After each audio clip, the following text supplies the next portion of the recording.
Hola comunidad de filosofía y humor. Eso sonó raro, pero bueno. ¿Cómo les va? Hace ya unas semanas que de nuevo no nos veíamos. Camilo la otra vez me retó por disculparme mucho y me citaba diciendo que yo siempre lo retaba por disculparse mucho.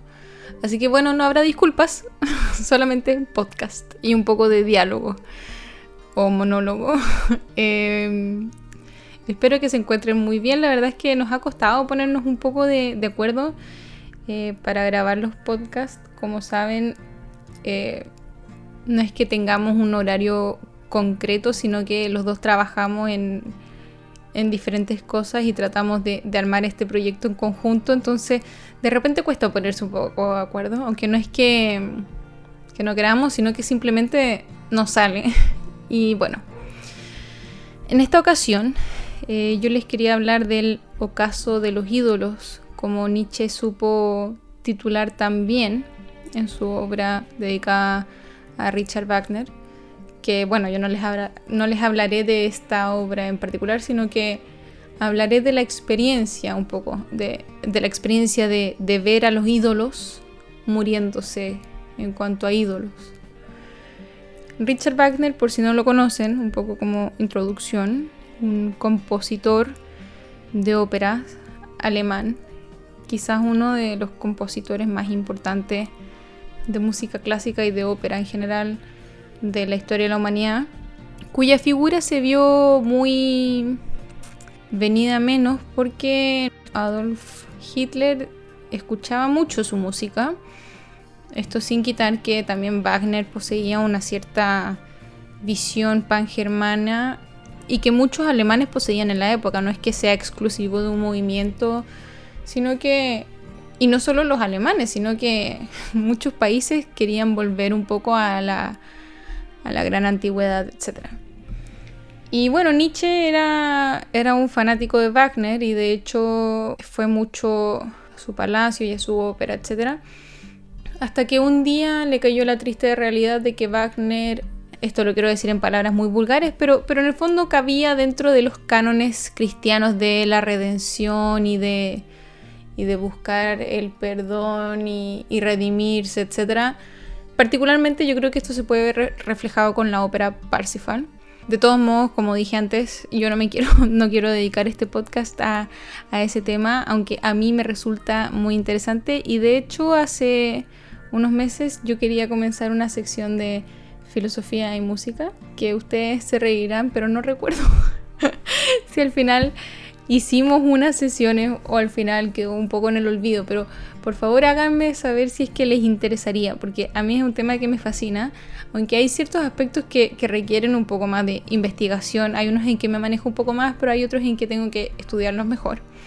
Y bueno, como dije, yo decidí titular este podcast un poco el ocaso de los ídolos por varias razones, y yo creo que en la vida muchas veces nos sucede que se nos caen nuestros ídolos, se nos caen nuestros padres cuando nos damos cuenta que tienen falencias, que de repente son orgullosos, que de repente, no sé, tienen cosas que a nosotros no nos gustan. Se nos caen personas a quienes admiramos mucho y que nos damos cuenta que son humanos.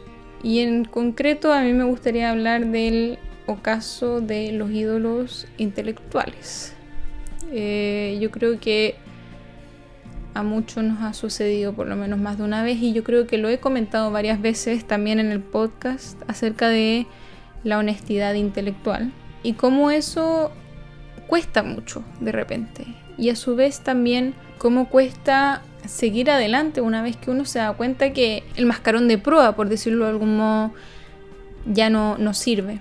Y yo creo que esto, poniendo varios ejemplos, podría ser el mismo Nietzsche, que yo escucho, y nosotros en Filosofía y Humor decimos que tengan especial cuidado con leer a Nietzsche como introducción a la filosofía, porque Nietzsche es un pensador terrible, asombroso, pero terrible.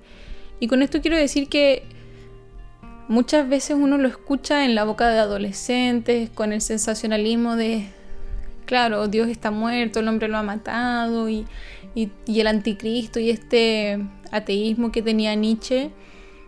Pero la verdad es que uno no lleva al extremo lo que Nietzsche quiere decir y lo que Nietzsche afirma en el fondo de, hey, Dios no existe, literalmente todo se cae, el sistema de valores, el sistema de creencias, el sistema de por qué hacemos las cosas.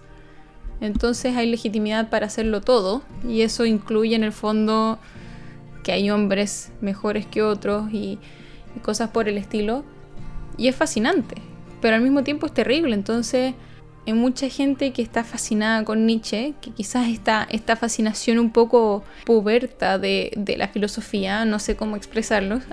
A mí me fascina Nietzsche, pero de alguna manera creo que sin ser experta en él me puedo introducir de otras formas también a la filosofía sin ser él, y veo por dónde se lleva más que, oye, Dios está muerto, como que no, y el hombre es el culpable de la muerte de Dios.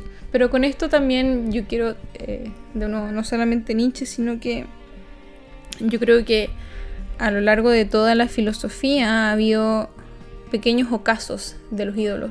Yo creo que Platón con Pitágoras, Aristóteles con Platón, Platón con Sócrates, infinitos filósofos con Agustín de Hipona, infinitos filósofos con Tomás de Aquino, muchos filósofos con Descartes, con Hume, con Kant.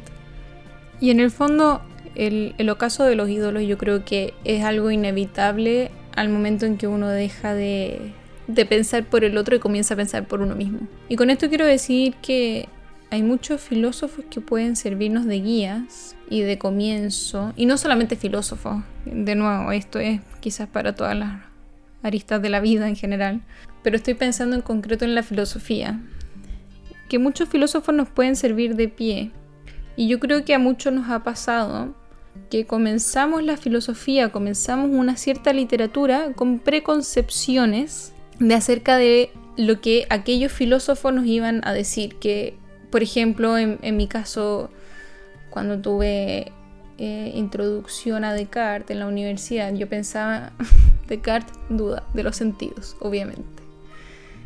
Porque eso fue lo que me enseñaron en el colegio, luego el pienso, luego existo, que uno escucha en todas partes, en los juegos de mesa y cosas por el estilo, hasta que uno comienza a leer a Descartes en serio y uno se da cuenta de que, hey, Descartes no duda de los sentidos realmente. Lo que él está haciendo es una metodología o algo como algo pedagógico, ¿no? Y eso en parte también es, bueno, para mí fue el levantamiento de un ídolo, pero fue una preconcepción o un prejuicio que se vio derrumbado en 2 segundos. Y el problema está en qué pasa cuando no queremos que esos prejuicios se derrumben. ¿Qué pasa cuando nos damos cuenta, por ejemplo, que el existencialismo francés tiene unas falencias importantísimas de la que mucha gente también hace caso omiso? Por ejemplo, hay unos temas con niños pequeños importantes que no se mencionan nunca mucho, porque claro, es más fácil acordarse del Sartre que le da náusea ver el mar por lo maravilloso que es, por ejemplo, o del Foucault del panóptico. Y en ese sentido, por ejemplo, es muy curioso y cómo se dan vuelta las cosas de que ahora Carl Schmitt lo esté leyendo gente de izquierda con muy buenos motivos. Si nadie mira eso, o sea, nadie duda en eso, perdón, que a Carl Schmitt lo estén leyendo de izquierda. Y Carl Schmitt era un militante del Partido del Nacionalsocialismo también, que bueno, también era más o menos de izquierda. Y así como en estos momentos no puedo recordar a quién, pero hay gente de izquierda o con morales usualmente de izquierda que ahora la derecha está adoptando como suyos. Quizás uno peca de catalogar a ciertos filósofos de tal o cual, pero en realidad este podcast quiere ir un poco más allá y qué pasa en el fondo cuando uno estudia a un filósofo desde lo que cree que ese filósofo es y luego se da cuenta que no sirve para defender las creencias. ¿Qué pasa, por ejemplo, con nuestras creencias? ¿Son verdaderas? ¿Son falsas? ¿Qué pasa con los argumentos que teníamos hasta ese entonces? ¿Qué pasa si yo siempre defendí una postura y me doy cuenta que el mayor defensor de dicha postura tiene errores lógicos importantes, o no solamente errores lógicos, sino que de repente las cosas que él dice se derivan en cosas que yo no quiero decir. ¿Qué pasa ahí? Bueno, hay una oportunidad de aprendizaje y de crecimiento importante, antes que nada. Y yo creo que aquí es muy importante, y como con Camilo también decimos siempre, la honestidad. La honestidad intelectual es lo más importante de todo. Y yo creo que es más respetable aún una persona que es capaz de ver a través de las falencias de un sistema y las abraza como tal e intenta solucionarlas, que aquella persona que no es capaz de verlas o es capaz de verlas y hace como si nunca existieran. Y con esto recuerdo un comentario que nos llegó a Filosofía y Humor hace unos días, preguntando qué pensábamos de Max Weber. Y bueno, Max Weber es un genio. Claro, uno podrá decir, quizás, no sé, no desarrolló una teoría de un sistema del conocimiento, etcétera, pero en el fondo el tipo pudo ver a través de todas las falencias del positivismo y aún así decidió abrazarlo porque creyó que el positivismo era la única, no solamente el positivismo, pero el desarrollo de las ciencias positivas en el fondo era la mejor opción para el hombre. O el mismo Nietzsche incluso, que bueno, hay también errores de concordancia entre la vida de Nietzsche, la vida biológica, por decirlo de algún modo, y la vida intelectual. Todo este odio contra las mujeres o cosas por el estilo no se condicen realmente con su vida de verdad, porque él tuvo alumnas doctorándose con él, etc. Pero bueno, él en el fondo destruyó todo el sistema de valores y en vez de maquillar un poco lo que quedaba, decidió seguir destruyéndolo porque era lo que correspondía. Y en este caso yo no les quiero decir a ustedes que destruyan y destruyan, sino que a partir de lo que les quede de aquellos filósofos o de aquellos intelectuales a los que admiraron y los que los impulsaron a seguir estudiando sobre un tema, etc., construyan ustedes. Ustedes aprendan de los errores de a quienes leyeron, construyan y no teman tampoco usar ni leer argumentos de quien sea quien no les guste, porque uno tiene que luchar, como decía hace un tiempo, uno tiene que luchar con los mejores argumentos enemigos y eso corresponde en el fondo que sea estudiado, corresponde que estudiemos a nuestros ídolos caídos, veamos dónde se equivocaron a nuestro parecer, cómo podemos mejorarlos. Y yo no les voy a mentir, yo no creo que ninguno de nosotros sea el próximo, no sé, Kant o el próximo gran filósofo. Las posibilidades de eso son muy pocas. Si alguno lo es, muy buena, qué genio, genial. Pero es poco probable. Pero de algún modo hay que ir construyendo escaloncito a escaloncito e ir divirtiéndose en el camino. Yo creo que eso es muy importante, más que divertirse, porque claro, uno no tiene por qué divertirse, me dirían algunos, pero en el fondo hacerlo con cariño, yo creo, hacerlo con cariño y con honestidad. Y eso dará buenos resultados, porque más que nada uno no estará mintiendo en el resultado. Si el desarrollo de algo sale mal y listo. Y muchas veces quizás uno no tiene argumentos para abrazar cierta creencia u otra, pero creo que ser honesto con eso es mucho mejor que decir, no, esto no tiene ninguna falencia y por eso lo abrazo. Creo que es mejor decir, mira, esto tiene tales o cuales falencias, estoy reflexionando sobre ellas, estoy investigando, estoy aprendiendo, pero aún así abrazo esto. Ya sea si uno investigue la metafísica, si es política, si es la religión, sea lo que sea. Pero bueno, con esto los dejo. Espero que tengan una muy buena semana o semanas. Disculpen si es que fue un poco enredado. No quiero pedir disculpas, pero disculpen.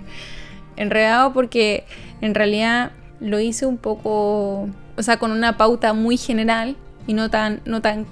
A ver, había pensado lo que quería decir y de hecho lo estaba reflexionando en mi mente, pero ustedes saben que al momento de hablar, de sacarlo hacia afuera, funciona un poco diferente a cómo funciona en la mente. especialmente porque uno lo dice una segunda o tercera vez y no una primera o segunda vez. Hasta luego, que estén muy bien. Recuerden seguirnos en Instagram, en YouTube, en Spotify, en Apple Podcast, Google Podcast. En realidad estamos en Spreaker, y Spreaker nos aloja en distintas plataformas. Espero que tengan un buen septiembre. Espero que nos veamos pronto. Bueno, no veamos, ustedes saben a qué me refiero. Y eso, denle like, compártanos para seguir creciendo y todas esas cosas que siempre les decimos. Un besito y hasta la próxima.